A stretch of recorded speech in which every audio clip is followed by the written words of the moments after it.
Muito bem, pessoal, estamos de volta com mais um algoritmo, hein? Esse algoritmo agora, ele é uma calculadora. Ele é uma calculadora que, ao ser digitado uma operação no formato infixo, é feito a conversão para o formato prefixo ou pós-fixo e mostrado o resultado da operação. Bom, nesse vídeo eu não vou entrar em detalhes sobre infixo, pós-fixo, prefixo, mas eu peço que você entre no Google, né, faça uma pesquisa no Google, até mesmo no próprio YouTube, para entender um pouco melhor o que é infixo, o que é pós-fixo, o que é prefixo. Isso aí, ó, é bem tranquilo, tá bom? Olha, uma das coisas assim que acontece no mundo da programação, na cabeça do programador, melhor dizendo, uma das coisas que o programador tem que ter é nunca se assustar com uma questão, nunca se assustar com um problema que for dado para ele resolver e colocar em forma de algoritmo. Seja enquanto aluno, fazendo aí um curso, né, e seja passado uma atividade, ou seja como profissional já no mercado de trabalho, quando lhe for colocado um desafio. Beleza? Então, sempre quando for dado chegar um problema para você resolver, entenda, né, o que significa cada detalhe desse problema que foi passado e, com certeza, aí, com seus conhecimentos de programação, suas habilidades de programador, você vai conseguir resolver o problema com maior tranquilidade. Então, a dica é nunca se apavore diante de um problema que for passado para você resolver. Beleza? Bom, nesse algoritmo aqui, nós criamos 4 classes, a classe Calc, a classe Calc 1, a classe Calc 2 e a classe Calc 3. Por que eu criei 4 classes? Olha, esse algoritmo ele poderia ser feito, né, com apenas uma classe, um arquivo de classe, como até então nós vimos fazendo aí dos algoritmos anteriores. A gente poderia colocar toda a codificação aqui da classe em um único arquivo, tá certo? Mas não é prático, não é funcional e não é o ideal, tá certo? O ideal é que você crie várias classes para o seu algoritmo, para o seu programa que você for desenvolver e que cada classe ela resolva ali um problema em específico, né? O código dela ali tem uma funcionalidade específica. Isso vai deixar o seu programa muito mais organizado, tanto para manutenção como para organização, enfim. Beleza?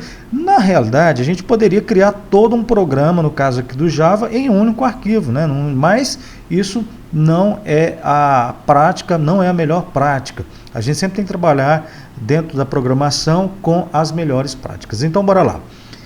Nós criamos aqui a classe Calc, vamos começar por ela. Então, temos aqui a classe Calc, temos aqui 2 variáveis, uma do tipo string, né, a variável exp. Essa variável ela vai armazenar a expressão. Que expressão? A expressão matemática que o usuário vai digitar. Ele pode colocar, por exemplo, 5 mais 5. Essa calculadora, diferente das outras que nós criamos anteriormente, o usuário ele digitava um dado por vez. Por exemplo, números, ele digitava números. Ele digitava, por exemplo, 5, né, abria um campo lá, digite o primeiro número, ele colocava 5. Aí digite o segundo número, ele colocava lá, por exemplo, 5 de novo. Digite o operador, ele poderia colocar o sinal de menos, mais, vezes, dividir, multiplicar, enfim. Essa calculadora aqui não, ela é diferente. O usuário vai digitar a operação inteira, ele vai digitar 5, sinal de mais, 5, beleza? Por isso que é uma variável do tipo string e não uma variável, por exemplo, do tipo int ou float, beleza? No entanto, o resultado vai ser inteiro, né? Vamos usar aqui a variável inteira, poderia também usar aqui um float, sem problema nenhum, mas nesse exemplo específico vamos usar aqui a variável do tipo inteira. Isso é mais para você entender o funcionamento aí do pós-fixo e do prefixo, beleza? Bom, na sequência temos aqui um switch case. Esse switch case aqui, nós vamos colocar ele aqui de CH, né? Vamos atribuir aqui o CH para ele, para a gente entender. E vamos colocar aqui os cases, né? Os cases, então temos aqui o case sinal de mais, case sinal de menos, retorno 1, case sinal de asterisco, né? Multiplicação e divisão, retorno 2, e case aqui o sinal o circunflexo, né? Retorne 3 e em nenhum caso retorne menos 1, beleza? Esse é o principal método para converter o infixo para o pós-fixo, beleza? Então temos aqui o string, né? Temos aqui esse método infix, postfix, tá certo? Aqui dentro colocamos a variável que nós declaramos lá em cima, string.esp, né? A variável do tipo string. E aqui nós vamos inicializar a variável. Então essa variável aqui, ela vai ser, essa variável string aqui, ela vai ser inicializada. Aliás, nós vamos instanciar a classe aqui dessa variável, tá bom? Então temos que instanciar essa classe aqui, chamamos ela aqui de result, e ela vai receber nada aqui, tá bom? Então por que ela recebe nada? Porque é o valor inicial, por isso que a gente está iniciando aí a variável do resultado. Em seguida vamos inicializar a pilha, stake, né? Vamos inicializar aí a pilha. Criamos aqui também, novamente, aqui um stake, lembrando que o stake, gente, olha, vou voltar aqui em cima, ele é uma biblioteca do Java, tá vendo?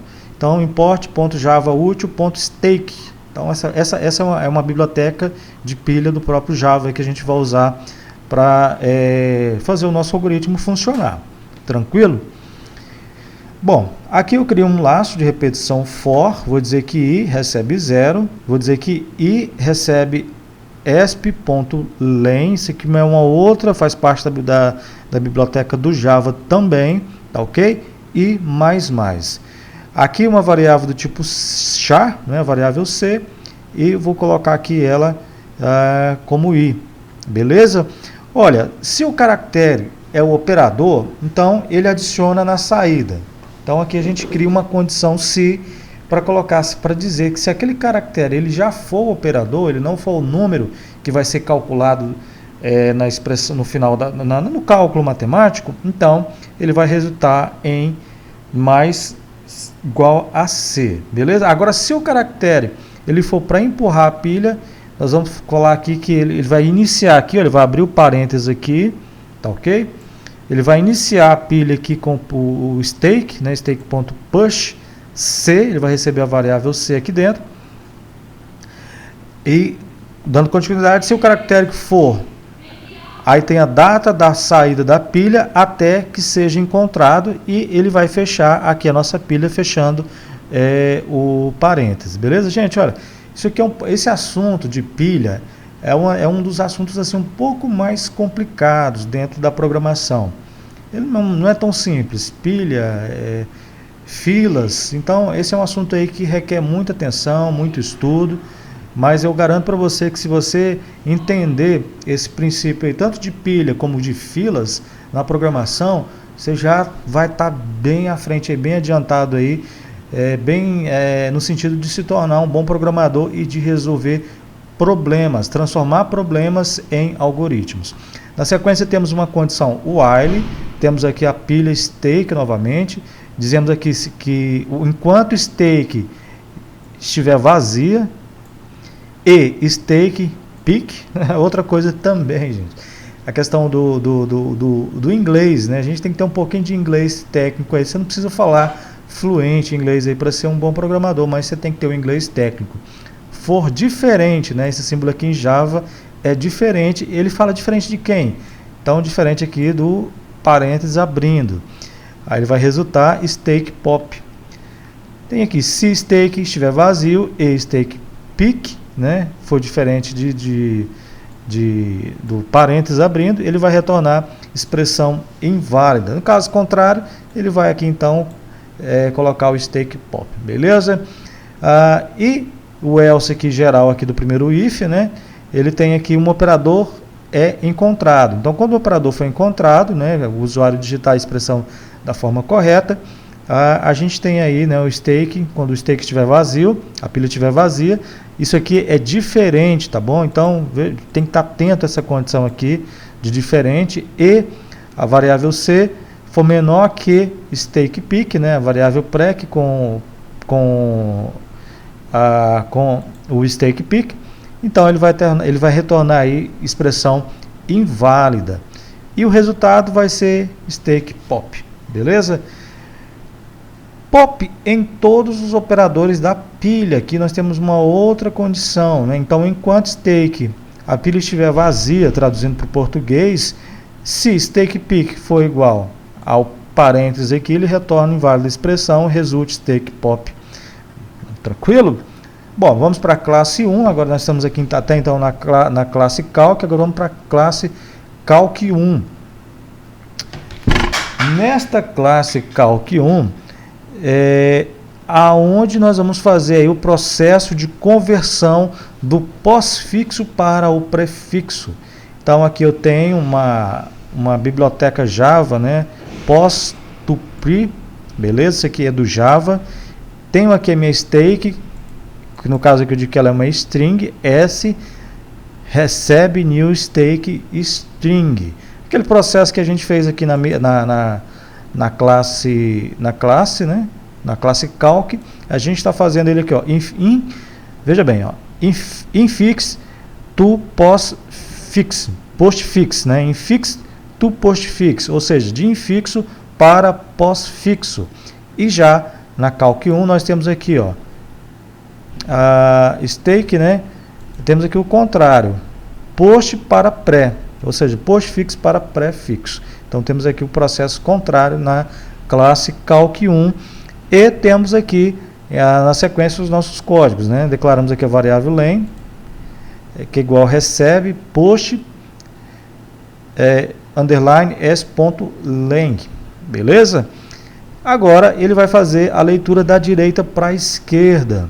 Então ele vai fazer essa leitura da direita para a esquerda, ele vai verificar o operador, o símbolo do operador, bem semelhante também na classe anterior.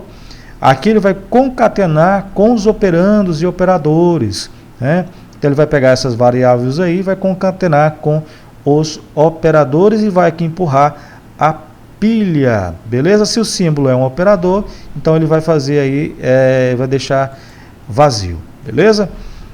Calc 2, temos aqui, ele vai fazer aqui uma outra operação, ele vai pegar a pilha e vai fazer um processo semelhante. Temos aqui um for, aqui semelhante também a como instanciamos nas outras classes, e aqui nós vamos aí desenvolver o nosso código, beleza? Bom, char, eu vou declarar a variável c do tipo char, ela vai receber esp char i, ok?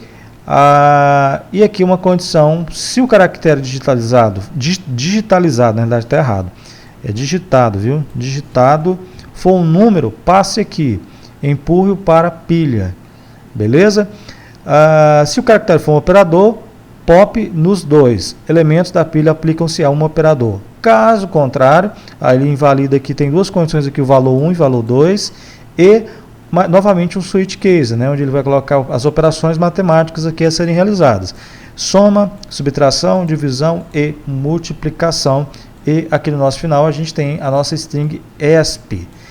Tá, ok? É nessa string aqui que vai ser armazenado aí, ó. Deixa eu só voltar aqui. Opa, aqui mesmo. Esp, onde é colocado o número que vai ser digitado aí, a expressão matemática digitada pelo usuário. No nosso Calc 3, temos aqui os operadores. No caso, a gente está usando aqui o Boolean, tá bom? Nós já vimos aí sobre o Boolean em algoritmos anteriores, eu também não vou entrar em muitos detalhes.